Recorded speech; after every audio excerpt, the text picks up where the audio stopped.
Σήμερα την ημέρα της ειρήνης και της αγάπης ευχόμαστε σε όλους τους Έλληνες και τις Ελληνίδες, σε όλο τον ελληνισμό, σε κάθε γωνιά της γης, τα χρόνια πολλά και καλή Ανάσταση.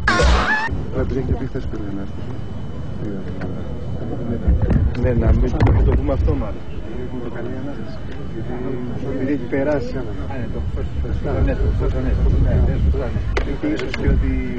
Θέλω να ευχηθώ βεβαίως σε όλους τους αξιωματικούς και στους στρατιώτες που